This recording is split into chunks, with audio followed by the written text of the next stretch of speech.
Alors, comme promis, on verra aujourd'hui le test de student.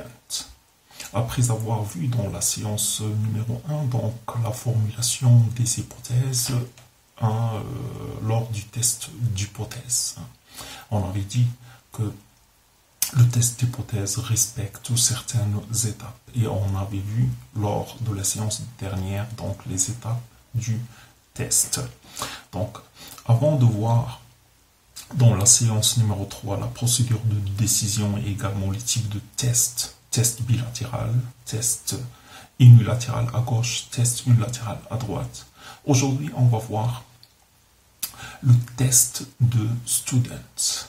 Alors, à l'origine de ce test, William Gosset, en 1908, a publié donc ce test-là lors du contrôle de la qualité de boissons alcooliques dans une usine. Et Gosset a développé cette méthode statistique appelée le test de student. Qu'est-ce que c'est que le test de student? Donc, le test de student, c'est un test paramétrique qui compare la moyenne observée ou la probabilité d'un caractère d'un échantillon statistique à une norme. Ou encore, il compare les moyennes de deux échantillons statistiques. Donc, pour nous, l'essentiel, il s'agit de comprendre le test et on va le comprendre et le maîtriser à travers une application. Alors, dans l'application est la suivante. Vous avez une entreprise qui embouteille de l'huile d'olive dans des bouteilles de 1 litre. Donc, la norme ici, c'est 1 litre. La machine doit verser dans la bouteille la quantité ou le volume de 1 litre sans le dépasser, mais encore sans verser moins que 1 litre. Ok.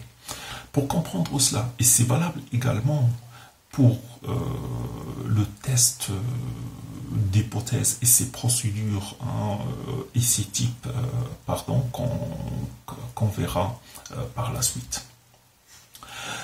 Dans l'exercice, ils nous disent que le volume versé dans la population des bouteilles suit une loi normale.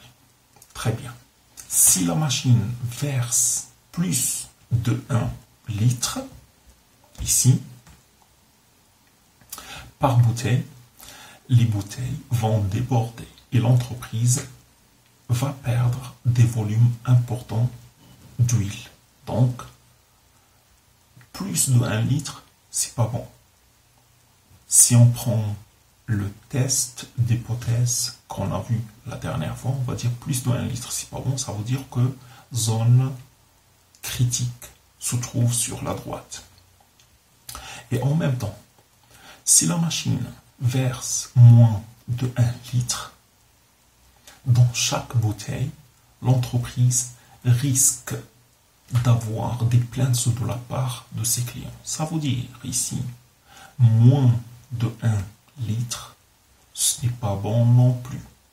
C'est pour cette raison que j'ai insisté la dernière fois sur le contexte ou l'énoncé de l'exercice pour dire si on est dans le cadre d'un test unilatéral à gauche ou un test unilatéral à droite, c'est-à-dire avec une seule zone critique ou deux zones critiques avec un intervalle de confiance. Ici, on a deux zones qui ne sont pas bonnes. Ça veut dire Ça veut dire qu'on est en face de deux zones critiques, en situation de deux zones critiques. Ce qui veut dire qu'on est dans le cadre d'un test bilatéral. Qu'est-ce qu'on fait? On prélève cette fois-ci un échantillon de 20 bouteilles. Dans les exercices, dans les applications précédentes, on prélevait plus de 50. On prélevait 100, 500 comme taille d'échantillon. Cette fois-ci, on prélève que 20 bouteilles. Le volume moyen calculé sur notre échantillon de 20 est de 0,97 litres. Et l'écart type, il est de 150 millilitres. Est-ce qu'on peut, dans cette situation, conclure que la machine est bien ajustée au seuil de signification de 1%. Ça veut dire qu'on nous donne alpha, on nous donne la taille de l'échantillon, petit n, on nous donne x bar, et on nous donne la norme de 1 litre. Très bien. Comment faire dans cette situation? Donc, ce qu'il faut savoir, d'après l'énoncé, on est en situation d'un test bilatéral, car on a deux zones critiques. La procédure du test, on l'a vu la dernière fois, on a dit qu'il s'agit premièrement de formuler les hypothèses, deuxièmement, supposer H0 exact, troisièmement, déterminer la zone critique, et quatrièmement, ou quatrième étape, prise de décision. Donc c'est ce qu'on va faire lors de ce test. Il s'agit dans cette application de comparer la moyenne de la population à la norme. Donc, les hypothèses, on va les formuler comme suit.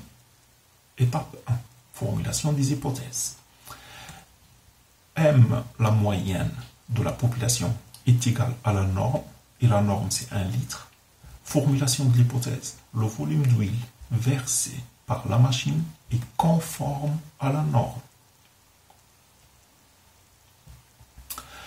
L'hypothèse 1H1, c'est l'inverse, c'est le contraire. Et comme on est dans la situation d'un test bilatéral, on travaille avec la différence. M différent de M0. Ce qui veut dire que le volume d'huile versé par la machine n'est pas conforme à la norme. L'inverse de H0. C'est un test bilatéral avec deux zones critiques. On passe à l'étape 2. C'est-à-dire on suppose H0 exact, c'est l'hypothèse qu'on essaye de défendre, et on détermine la distribution de x bar. Très bien, la variable aléatoire définie au niveau de la population suit une loi normale dans l'énoncé de l'exercice. Comme la taille de l'échantillon n est égale à 20 et qui est inférieure à 30, d'après le théorème central limite, l'échantillon prélevé de cette population va suivre une loi de Student. Pourquoi? Parce que la taille de l'échantillon est inférieure à 30. À n-1 degré de liberté, la taille de l'échantillon elle est de 20. Donc 20 moins 1, ça nous donne un degré de liberté de 19. Très bien, c'est très important pour pouvoir lire T alpha. Soit H0 exact, M est égal à M0, c'est ce qu'on a. Et on a X qui suit une normale de paramètres M et sigma. Donc X bar va suivre une normale de paramètres M sigma de X bar avec une transformation, changement de variable, T qui est égal à X bar moins l'espérance de X bar sur sigma de X bar. Et T, dans ce cas, va suivre une student de n-1 degré de liberté. Donc T alpha sera déterminé à partir de quoi? De la table de student et non pas la table de la loi normale. Et à n-1 degré de liberté au risque, alpha est égal à 1% donné dans l'exercice. Et dans ce cadre, ce qui se passe, c'est que pour alpha est égal à 1%, et 1 degré de liberté de 19, on trouve T alpha est égal à 2,540. Comment on détermine donc T alpha? C'est ce qu'on va voir dans la table de student. Voilà. Table de la distribution de student, qu'est-ce qu'on a? Je vais prendre un crayon et dire donc alpha est égal à 0,01. Très bien. C'est ce qu'on a ici. 0,01. Et n, la taille de l'échantillon, elle est de 20. n-1, c'est 19. Degré de liberté. Voilà. L'intercroisement entre ces valeurs nous donne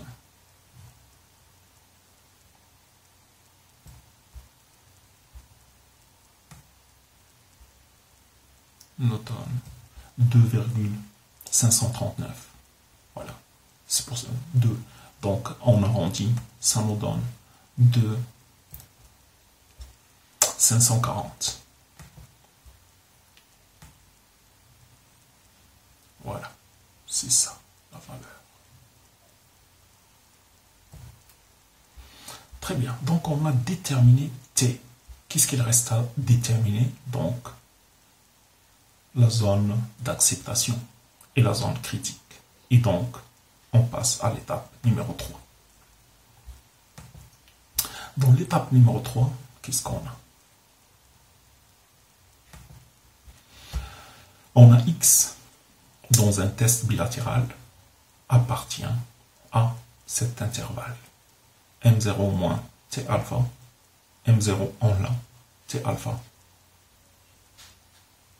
On l'a déterminé, sigma au niveau de la population, on l'a pas, et donc il faut l'estimer avec son estimateur sans biais sur racine de n.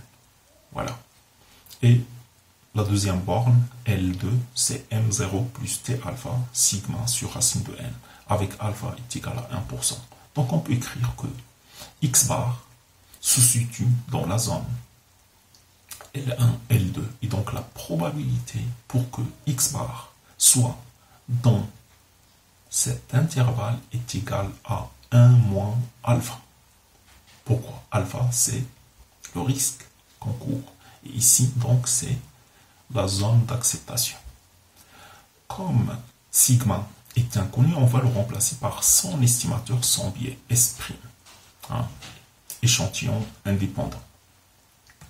Et donc, on remplace la probabilité pour que X bar soit situé dans cet intervalle-là est égale à 1 moins alpha. S', on le calcule. L'écart type, c'est racine de petit n sur petit n moins 1 fois S, correction du biais.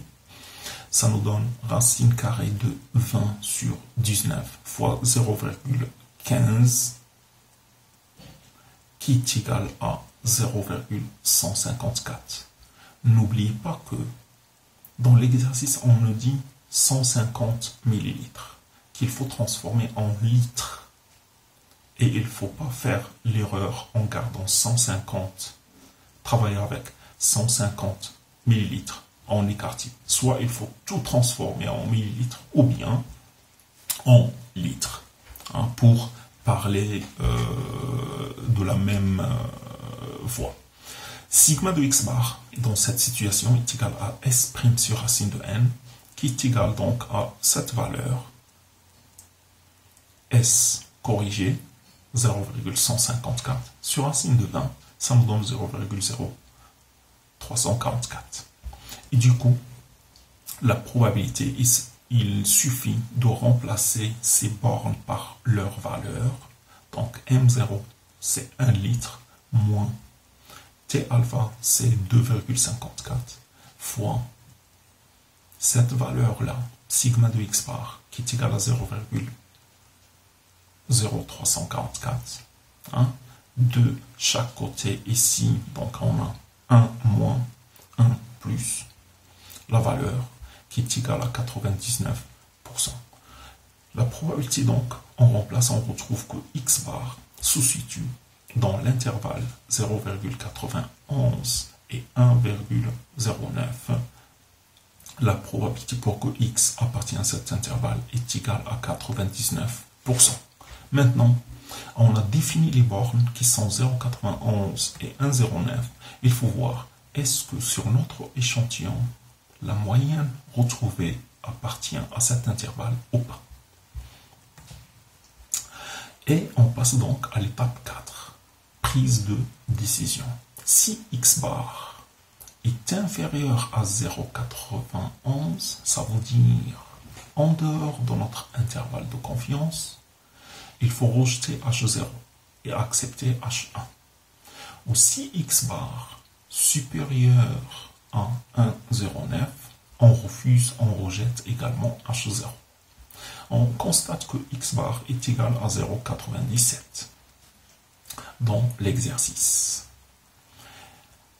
qui appartient donc à l'intervalle 0,91-1,09, ce qui va nous permettre de conclure que l'hypothèse H0 est bien fondée au seuil de signification de 1%. Donc la machine, elle est bien ajustée et la différence constatée est due seulement aux fluctuations d'échantillonnage. Donc, le test de student, on respecte les mêmes étapes que le test d'hypothèse, mais on doit faire attention juste à la taille de l'échantillon pour pouvoir lire T alpha sur la table de student et non pas sur la table de la loi normale.